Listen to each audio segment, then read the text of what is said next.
अगर आप एक एएनएम के कैंडिडेट हैं, आपका एग्ज़ाम होने वाला है, पता है आप लोगों को कि जनवरी में आप लोग का एग्ज़ाम है, तो उम्मीद करते हैं आप लोग पढ़ रहे होंगे। तो बहुत लोग का ये सवाल रहता है और यहाँ से आपको एग्ज़ाम में सवाल तो कम से कम 1-2 सवाल आ ही जाएगा। सभी शिफ्ट में 1-2 सवाल तो आएगा ही आएगा नेशनल इम्यूनाइज़ेशन शेड्यूल से। तो इसको समझने से आपको 1-2 सवाल जो है एग्ज़ाम में बड़ी आसानी से बन जाएगा। चाहे वो सवाल आपके रूट से पूछे, मार्ग से, क्वांटिटी से पूछे या वैक्सीन के नाम से पूछे या उम्र से पूछे, समझ गए? तो या फिर बीमारी से पूछे, कोई भी चीज़ से पूछे आपको ये क्वेश्चन पूछ देगा। जैसे पूछेगा कि जन्म के समय जो है बीसीजी का कितना डोज दिया जाता है, तो डोज यहाँ पे लिखा गया है, समझ गए ना? तो इस हिसाब से आप लोग जो है इसको देख सकते हैं, कोई दिक्कत नहीं है, ठीक है ना? चलिए आज हम लोग बताएंगे, यह वीडियो आपको समझिए थ्योरी टाइप का है, समझ गए? ये वीडियो आपके लिए बहुत इंपॉर्टेंट है, जानकारी के लिए थ्योरी टाइप का वीडियो होगा, समझ गए? पूछ देगा कि गर्भवती महिला को फर्स्ट जो है टीका कितने समय पर जो है दिया जाता है और जो है इसका नाम क्या होता है। तो देख लीजिए फर्स्ट टीका गर्भावस्था के शुरुआत में ही दिया जाता है, समझ गए ना? तो ये सब चीज़ें आपको एग्ज़ाम में पूछेगा तो आपको बनाना पड़ेगा। तो इसलिए हम सोचे हैं कि क्यों नहीं नेशनल इम्यूनाइजेशन शेड्यूल जो है, राष्ट्रीय टीकाकरण सारणी है, उसको ही अच्छे से समझा दिया जाए ताकि कोई भी प्रश्न आए तो आप उसको बना दें। ओके, चलिए मिलते हैं, शुरू करते हैं वीडियो को। अब माय डियर यहाँ पे देख लीजिए हमारे सामने जो है राष्ट्रीय टीकाकरण सारणी है। स्पष्ट रूप से यहाँ पे चीज़ों को आप लोग समझिए। क्या समझना है, सबसे पहले ध्यान दीजिए। यह राष्ट्रीय टीकाकरण सारणी है, हमारा कंप्लीट वाला पढ़ाने जा रहे हैं ताकि कोई भी पूछ ले तो आप उसको छांट के आराम से बना लें। सबसे पहले आपको ध्यान देना है, एक आपको जो है क्या बनाना है, सारणी बनाना है। देखिए मैं पहले ही बता देता हूँ। सबसे पहले आपको क्या बनाना है, इस प्रकार से आपको चार्ट तैयार करना पड़ेगा। चार्ट में ये ध्यान रखना है कि आपको ऊपर में उम्र लिखना है, टीके का नाम लिखना है, मात्रा डोज लिखना है, समझ गए? रूट लिखना है, समझ गए? और बीमारी से बचाव के नाम लिखना है। तो देख लीजिए 1 number, 2 number, 3 number, 4 number, 5 number खड़ी हुई लाइन यानी जो कॉलम है वह आपको 5 कॉलम बनाना पड़ेगा, ऐसे वाला, समझ गए? ऐसे वाला 5 कॉलम बनाना पड़ेगा, एक पेज में बना लीजिएगा, समझ गए? अगर ये पूछ देगा बनाने के लिए तो एक पेज में यही बना दीजिएगा, खड़ी हुई लाइन 5 लाइन बना दीजिएगा, समझ गए? और ये 5 लाइन बना दीजिएगा और इसी 5 लाइन में जो है आपको ऊपर में उम्र, टीके का नाम, मात्रा, सबसे पहले क्या लिखना है, उम्र लिखना है कि कब दिया जाएगा, किस समय दिया जाएगा, ठीक है? उम्र हो जाएगा। कौन सा टीका दिया जाएगा, टीके का नाम यहाँ पे लिखेंगे। टीके के अब नाम लिख देंगे कि भाई वह कितना मात्रा, डोज कितना दिया जाएगा, डोज लिखा जाएगा। अब डोज के बाद जो है कौन से जगह पर देंगे, जगह का नाम लिखना है और यह किस बीमारी से बचाएगा उसका नाम इधर लिखेंगे। तो यही 5 होता है। क्या लिखेंगे, उम्र लिखेंगे ऊपर में, सबसे पहले टीके कौन सा टीका दिया जाना है उसका नाम रहेगा, उसका मात्रा डोज रहेगा, उसका जगह मार्ग रहेगा, किस मार्ग से देंगे, और बीमारी होने वाले जो है इससे बचाव होगा उसका नाम रहेगा। तो ये 5 आपको पहले ध्यान में रखना है, ठीक है? अब शुरू होगा आपका टीकाकरण का बनावट। ओके, तो ये चीज़ समझ गए। अब सबसे पहली बात आता है माय डियर कि कंप्लीट टीकाकरण सारणी आप बनाइएगा ना तो वहाँ पे आपको गर्भवती महिला के लिए पहले लिखना पड़ता है, समझ गए? क्योंकि ये जो सारणी है, कंप्लीट सारणी आपका जो होता है उसमें प्रेग्नेंट वोमेन के लिए भी रहता है, समझ गए? दूसरा आपके शिशु के लिए रहता है और तीसरा आपके बच्चे के लिए रहता है। ये तीनों मिला के जो है आपको और किशोर अवस्था में भी जो है 16 वर्ष के उम्र पर भी पड़ता है। तो इस हिसाब से आपका ये चारों का मिला दीजिएगा ना तो जाके यह कंप्लीट आपका बन जाता है इम्यूनाइजेशन शेड्यूल, समझ गए? चलिए अब आपको सबसे पहले ये जब आप हेडिंग बना लीजिएगा तो बड़ी आसान हो जाएगा। हेडिंग बना लीजिएगा तो अब आपको नीचा में क्या मारना है, गर्भवती महिला के लिए। अब कंप्लीट शेड्यूल में सबसे पहले गर्भवती महिला होगा, क्योंकि सबसे पहले तो गर्भहीन है ना, उसके बाद ना बच्चा आएगा। तो पहले गर्भवती महिला के लिए जो है आपको ऐसे तो 3 जो है पड़ता है टिटनेस का, लेकिन कम से कम 2 जरूर पड़ता है, समझ गए? पहला होता है गर्भ के शुरुआत में ही, जैसे गर्भ के स्टार्टिंग में ही, समझ गए? पहला जो टिटनस का टीका होता है, टीटी का मतलब होता है टिटनस टॉक्साइड, समझ गए? टिटनस टॉक्साइड ये जो आपका होता है, यह जो है टिटनस टॉक्साइड है ना यहाँ पे, यह जो है आपके TT1 होता है जो स्टार्टिंग में ही प्रेगनेंसी के दिया जाता है, समझ गए? इसका जो मात्रा होता है 0.5 ml होता है। कहाँ दिया जाता है, मांस में, IM में दिया जाता है। और टीटी का यह टीका टीटी रोग से भी बचाता है, टिटनस रोग से बचाता है, समझ गए? क्योंकि इस समय महिलाओं में टिटनस होने का खतरा ज़्यादा रहता है, समझ गए? अब एक गर्भ अवस्था के स्टार्टिंग में शुरुआती में लग गया, तो अब उसके बाद जो दूसरा टीका टीटी का लगाएंगे वह टिटनस 1 के मतलब इसके लगने के 1 माह के बाद लगाएंगे, समझ गए। अब ऐसा नहीं है कि एक टीटी लगा दिए फिर दूसरा टीटी 15 दिन के बाद ही लगा देंगे, नहीं, एक के लगने के बाद टिटनस के एक TT1 के 1 महीने के बाद जो है दूसरा लगेगा, समझ गए। तो यह TT2 हो जाएगा जो 1 महीने के बाद लगेगा, और बाकी सब चीज़ वही रहेगा, मात्रा ये इतना ही दिया जाएगा IM के द्वारा ही, टिटनस टॉक्साइड के द्वारा ही। अब आपसे एग्जाम में क्या पूछ देगा, ऑब्जेक्टिव में अगर पूछेगा तो क्या पूछेगा, कहेगा कि टिटनस टॉक्साइड जो है 1 लगने के कितने दिनों के बाद टिटनस 2 जो है लगता है, तो 1 महीने के बाद, समझ गए। मान गए प्रेगनेंसी के 3 महीना हो गया, समझ गए, 3 महीना हो गया। अब 3 महीना हो गया तो 3 महीना पर एक पहला लग रहा है, समझ गए, प्रेगनेंसी होने के, तो 1 महीना तीसरे महीना पर ये लग गया, तो अब जो दूसरा टीका लगेगा वह 4 महीना के बाद लगेगा, क्योंकि 1 महीना के बाद लगना है दूसरा, समझ गए ना। का कितना मात्रा देना है, 0.5 ml IM के द्वारा, और TT रोग से, टिटनस रोग से यह बचाता है, समझ गए। तो ये हो गया प्रेगनेंसी के लिए। अब एक आता है यहाँ पे बूस्टर डोज भी इसका आता है, समझ गए, TT का बूस्टर डोज भी आता है। तो वो आपका जो है बूस्टर डोज वाला जो बातें हैं वो आपके जो है नया जो आपका सबसे लेटेस्ट जो आता है उसमें दिया गया है, समझ गए। बाकी इतना समझ लीजिए, TT1 TT2 जो है गर्भवती महिलाओं के लिए है, तो ये आपका हो गया गर्भवती महिलाओं के लिए। अब आगे हम चलते हैं बच्चों के लिए, समझ गए। अब यहाँ पे देखिए बच्चों के लिए समझना कितना आसान है, गर्भवती महिला के लिए समझ गए। अब इसी इम्यूनाइजेशन शेड्यूल में आपको भी इसी तरीक़ा से बच्चा के शुरू करने से पहले आपको लिखना पड़ेगा बच्चों यानी शिशु के लिए, समझ गए, शिशु के लिए। तो शिशु के लिए चूँकि हम जानते हैं शिशु का उम्र जो है 1 से कितना 0 से 1 वर्ष का बीच इन्फेंट होता है, शिशु होता है, समझ गए ना। तो 0 से 1 वर्ष भी आपसे जो है टीकाकरण में पूछ देगा। तो 0 से 1 वर्ष कहाँ से बनाएंगे, जन्म से, समझ गए। अब देखिए जन्म के समय एट ए बर्थ टाइम बच्चे में कौन कौन सा टीका लगता है, ध्यान में रखिएगा। BCG का लगता है, OPV, समझ गए, ओरल पोलियो वैक्सीन, और हेपेटाइटिस B, यह 3 टीका होता है जो जन्म एट ए बर्थ टाइम दिया जाता है, समझ गए ना। तो एट ए बर्थ टाइम जो होता है आपके सामने में है, देख लीजिए। एट ए बर्थ टाइम जो टीका दिया जाता है वह 3 है, BCG, OPV और हेपेटाइटिस B, यानी bacillus Calmette Guerin, OPV oral polio vaccine और हेपेटाइटिस B जन्म जैसे ही बच्चा लेता है ये तीनों टीका देनी चाहिए। अब रही बात मात्रा की, तो माय डियर BCG का जो मात्रा होगा वह 0.05 ml होता है, समझ गए, जन्म के समय इतना दिया जाता है एक बच्चे में, तो यह मात्रा याद रखिएगा। बाकी कहीं भी आपको जो है 0.5 ml ही लिखना है, समझ गए, दूसरे टीका में। जैसे देख लीजिए OPV है तो पोलियो है तो भाई तो इसको तो बूंद में दिया जाता है, तो यह जो है 2 बूंद होगा, और बाकी जो है हेपेटाइटिस B का 0.5 ml दिया जाता है, समझ गए। और ये जो हमारा BCG होता है ID इंट्राडर्मल मार्ग से दिया जाता है, समझ गए।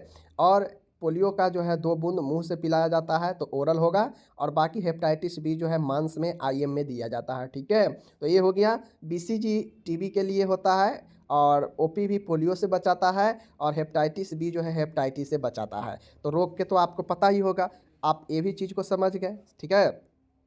अब जन्म के समय यानी 0 ईयर पर ये सब दिया जाता है, इसको आप लोग समझ गए। आगे है 6, 10, 14। देखिए अब ये जो टीका होता है ना, मैं आपको अभी यहाँ पे क्लियर कर देता हूँ। 6, 10, 14 ये चीज़ को याद रखिए। 6 सप्ताह, 10वें सप्ताह और 14 सप्ताह, छठा, 10वां, 14 सप्ताह, समझ गए। सब में एक जैसे होगा, समझ रहे चीज़ों को, सब में एक जैसे होगा। 6वें सप्ताह जन्म के समय एक पड़ जाएगा, तो उसके बाद अब कब पड़ेगा, 6वें सप्ताह यानी 1.5 महीने पर। 6वां के बाद कब पड़ेगा, 10वें सप्ताह। 10वें के बाद कब पड़ेगा, 14वें सप्ताह। मतलब इसमें भी 4 का डिफरेंस, इसमें भी 4 का डिफरेंस, 6, 10, 14 ऐसे याद रखिएगा सप्ताह में, ठीक है, जन्म के बाद। तो आप देखिए 6ठे सप्ताह, 10वें सप्ताह और 14वें सप्ताह में जब जाता है ना, तो ये जो BCG, OPV और हेपेटाइटिस B जो पड़ा है, यह जो है आपका 1, 2 और 3 करके आ जाता है, समझ गए। क्योंकि कोई भी चीज़ अगर 0 शुरू करेंगे तो 1 हो जाएगा, 2 हो जाएगा, 3 हो जाएगा। तो उसी प्रकार से यहाँ पे 0 था तो यहाँ पे सीधा सीधा ये सब नाम था। अब उसके बाद 6ठे सप्ताह में आया तो 1 नाम पड़ गया, समझ गए। 10वें में आया तो 2 नाम पड़ गया, 14वें में आया तो 3 नाम पड़ गया, समझ रहे ना, हम क्या कर रहे हैं, समझ रहे चीज़ों को जी। तो देखिए अगर जन्म के समय अगर किसी को बीसीजी का टीका अगर नहीं दिया गया हो माय डियर, मान गए भूल से या किसी कारण से अगर जन्म के समय बीसीजी का टीका किसी बच्चे में अगर नहीं दिया गया हो, तो बीसीजी का टीका हम छठवें सप्ताह में देते हैं और वह जो है 0.1 ml होता है। अगर हम 24 घंटे के अंदर कभी भी बर्थ के समय टीका बीसीजी का नहीं दिए है ना, तो आगे हम कभी भी 1 साल के अंदर में बीसीजी का टीका दे सकते हैं, और 1 साल के अंदर में कभी भी देते हैं तो वह 0.1 ml देते हैं, समझ गए। लेकिन अगर जन्म के समय देते हैं तो 0.05 ml देते हैं, इसका ध्यान में रखिएगा, ठीक है। तो यही चीज़ें यहाँ पे कहता है बीसीजी यदि जन्म के समय नहीं दी गई हो तो बीसीजी अब छठवें सप्ताह पर दे सकते हैं या फिर 10वें सप्ताह पर भी दे सकते हैं, कोई दिक्कत नहीं है। ये ध्यान में रखेंगे कि आगे नहीं दिया गया हो, पहले नहीं दिया गया हो कभी, ठीक है। तो जैसे यहाँ पे बीसीजी अगर मान गए दे दिया गया हो इतना तो ठीक ही है, अगर नहीं दिया गया हो तो छठे सप्ताह में हम दे सकते हैं और उसका मात्रा जो है बढ़ जाएगा, 0.05 ml से बढ़कर 0.1 ml हो जाता है। बाकी रूट यही है, बीमारी वही है, समझ गए, सिर्फ चेंज होता है आपके इसी डोज में, ओके। अब रह गई सब चीज़ एक समान है, सब चीज़ सिर्फ बढ़ किया जाता है छठवें सप्ताह से डीपीटी का एक वैक्सीन इंक्लूड हो जाता है, ठीक है। एक जो है आपके डीपीटी का वैक्सीन जो है आपके इंक्लूड हो जाता है, ओके। डीपीटी का वैक्सीन जानते हैं, डिप्थीरिया, पर्टूसिस, टिटेनस, तीनों का एक साथ जो है टीका लगता है। अब यहाँ पे डीपीटी 1 है, OPV 1 है, हेपेटाइटिस B 1 है, क्योंकि यहाँ पे 0 वाला लग चुका है तो यहाँ पे 1 से ही शुरू होगा, ठीक है ना। बाकी यहाँ पे ध्यान से दीजिए कि सिर्फ जो पीने वाला है वह 2 बूंद होगा, बाकी जो इंजेक्शन के रूप में है उसका सब का मात्रा 0.5 ml होगा, सिर्फ बीसीजी का छोड़कर, समझ गए। बीसीजी का छोड़कर बाकी सब का मात्रा 0.5 ml है, समझ गए, ध्यान दीजिएगा, क्योंकि बीसीजी का अलग डोज है, ओके। तो देख लीजिए यहाँ भी जो है आपका हेपेटाइटिस का 0.5 ml था, यहाँ भी हेपेटाइटिस और डीपीटी का 0.5 ml है, ठीक है। बाकी मार्ग भी यहाँ पे वही है, IM है, तो मार्ग भी जो है आपको टेंशन नहीं लेना है, मार्ग IM भी है, डोज में भी 0.5 ml 0.5 ml है, समझ गए। बीमारी क्या चीज़ से बचाता है पता है। तो मैं आपको क्या कहना चाहता हूँ, ये चीज़ को समझिए, जन्म के समय जो है बीसीजी लगता है, समझ गए, ओपी भी लगता है, समझ गए, और हेपेटाइटिस बी लगता है। लेकिन जैसे ही छठे सप्ताह में जाते हैं तो छठे सप्ताह में अगर बीसीजी नहीं जन्म के समय दिया गया हो तो छठे सप्ताह में बीसीजी देंगे, वहाँ पे डोज जो है 1 ml हो जाता है, ठीक है। और रही बात अब जो एक नया वैक्सीन छठे सप्ताह में आता है वह डीपीटी हो जाएगा, और बाकी के जो ऊपर सब दिए हैं वह भी सब रहता है, तो 1 करके आ जाता है। फिर जब 10वें सप्ताह में चलेंगे तो सारा चीज़ सेम रहता है, बस इसको 2 कर देना है।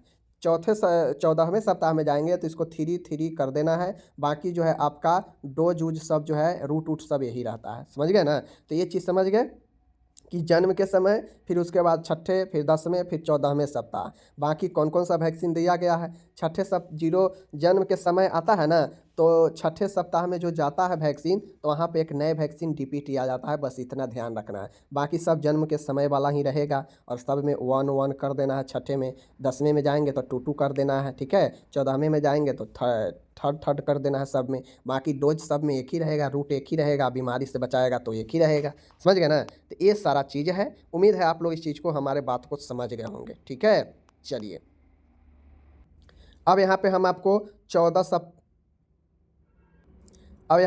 14 सप्ताह तक समझा चुके हैं, समझ गए। तो 14 सप्ताह के बाद जो है अब सीधा कब लगेगा, 9वें माह में। अब आपको पता होगा, समझ गए, 9वें माह से लेकर हम जो है 9वें माह से लेकर जो है आप इस चीज़ को समझिए, जो 9वें माह में जो होता है, 9वें माह में खसरे का टीका, जिसको मिजल्स कहते हैं, खसरे का टीका लगता है, समझ गए, 9वें माह पर। और उसके साथ में एक और आ जाता है विटामिन ए का घोल, समझ गए।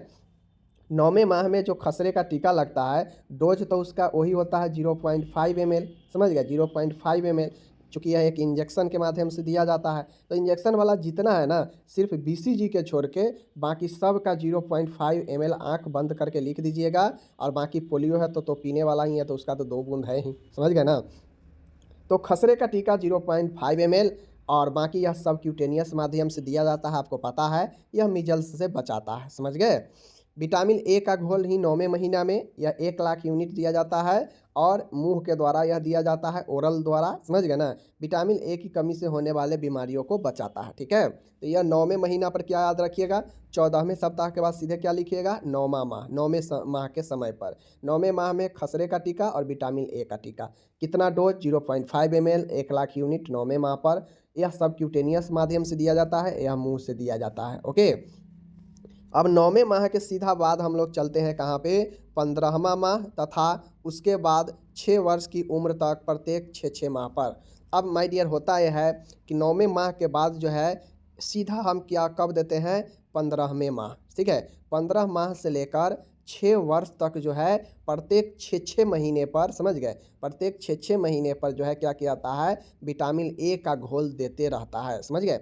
एक तो 9वें माह में पड़ जाएगा 1 लाख यूनिट, समझ गए, समझ गए ना, विटामिन ए का घोल। अब इसके बाद 9 माह के बाद 6 महीने के बाद 15 महीने के जब उम्र हो जाएगा, 15 महीने पर, तो एक जो है आपका 2 लाख यूनिट विटामिन ए का घोल पड़ जाएगा, ठीक है, मिल जाएगा। उसके बाद 6 वर्ष तक प्रत्येक 6 महीने पर, प्रत्येक 6 महीने पर जो है आपको क्या होगा, यह घोल पड़ते रहेगा, समझ गए ना। तो ही लिखा गया है, एक तो 15 माह तथा उसके बाद 6 वर्ष की उम्र तक प्रत्येक 6 माह पर यह चीज़ें जो है विटामिन ए का घोल 2-2 लाख जो है यूनिट में मिलता रहेगा, ओके। चलिए, ए हो गया। अब यहाँ पे आता है मेरा 16 से 24 माह, तो ये तो आप समझ गए। अब आता है मेरा 16 से 24 माह। 16 से 24 माह का एज पर, समझ गए ना, ये चीज़ को ध्यान में रखिए। 16 से 24 माह का जब बच्चे का एज होगा तो वहाँ पे क्या लगता है, डीपीटी बूस्टर, ओपीवी बूस्टर, समझ गए, डीपीटी बूस्टर और ओपीवी बूस्टर। क्योंकि हम लोग देखे हैं डीपीटी का जो है डोज 0.5 ml है तो वही रहेगा, आईएम के माध्यम से तो वही रहेगा, रोग बचाता है इन रोगों से तो यही रहेगा, समझ गए। ओपीवी बूस्टर है तो यह जो है पोलियो है, 2 बूंद मुंह द्वारा पोलियो रोग से। तो 16 से 24 माह के एज पर जो है आपके बूस्टर डोज लगता है, याद रखिएगा किसका, डीपीटी का, ओपीवी का, ओके। आगे चलिए, अब आता है 5वें वर्ष। 5वें वर्ष पर माय डियर जो है वह डीटी का टीका लगता है, समझ गए, यहाँ पे पी हट जाता है, सिर्फ डीटी रहता है, समझ गए ना, डीटी रहता है 5वें वर्ष पर। और यह जो है आपको 0.5 ml होता है और यह जो है आईएम माध्यम से दिया जाता है और जो है यह डिप्थीरिया और टिटनेस से बचाता है, समझ गए। क्योंकि डीपीटी हमको पता है डिप्थीरिया, पर्टूसिस, टिटनेस, तो इसमें से पी हट गया तो डिप्थीरिया और टिटनेस ही सिर्फ न रहेगा, तो बाकी हम लोग जानते हैं डीपीटी का टीका जो है 0.5 ml आईएम मार्ग से देते हैं, ओके। चलिए, 5 वर्ष हो गया। अगर आपसे सिर्फ 0 से 5 वर्ष पूछेगा तो यहीं तक बनाना है, 5 तक ही। 10 तक पूछेगा तो सिर्फ 10 तक ही बनाना है। अगर कंप्लीट पूछेगा तो 16 तक बना देना है, समझ गए। तो ये चीज़ को आपको ध्यान में रखना है, ओके। चलिए, ये चीज़ हो गया, 5 वर्ष हो गया डीटी का टीका। 10वें वर्ष पर टीटी का टीका मिलता है और यह 0.5 ml होता है, आईएम माध्यम से मिलता है और यह टिटनस टॉक्साइड होता है, समझ गए। और 16वें वर्ष पर यह टीटी का टीका ही मिलता है, 0.5 ml होता है, यहाँ पे आईएम होगा और यह जो है टिटनस टॉक्साइड होता है। तो ये चीज़ को समझना बड़ी आसान है। सबसे पहले आप एज याद रखिए, यह एज याद रखिए, ठीक है। एज अगर आपको याद है माय डियर तो आप बड़ी ही आसानी से काम को कर सकते हैं। मैंने पहले बताया, पहले 2 प्रेग्नेंट वोमेन के लिए टिटनस का पड़ता है, समझ गए, डोज वही है 0.5 ml और आईएम में, ठीक है। उसके बाद शिशु के लिए, बच्चे के लिए स्टार्ट करेंगे तो जन्म के समय 3 टीका, बीसीजी, ओपीवी, ठीक है, बीसीजी, ओपीवी और हेपेटाइटिस बी, ये जन्म के समय। उसके बाद जन्म के बाद हम लोग चलते हैं 6ठे सप्ताह, 10वें सप्ताह और 14वें सप्ताह, ठीक है, 3 है। तो यहाँ पे एक आ जाता है आपका डीपीटी, नया वैक्सीन आ जाता है जो कि हम लोग 0 दे चुके हैं ऊपर में, तो यह 1 से शुरू होता है। हेपेटाइटिस बी भी 1 होगा, ओपीवी भी 1 होगा, समझ गए ना। तो यह सब 1-1 हो जाएगा। और एक अगर बीसीजी पहले नहीं जन्म के समय दिया गया हो तो यहाँ पे दिया जाएगा और वहाँ पे डोज 0.1 ml हो जाता है, ऊपर वाला से बढ़ जाता है। तो 6ठे सप्ताह पर ये हो गया।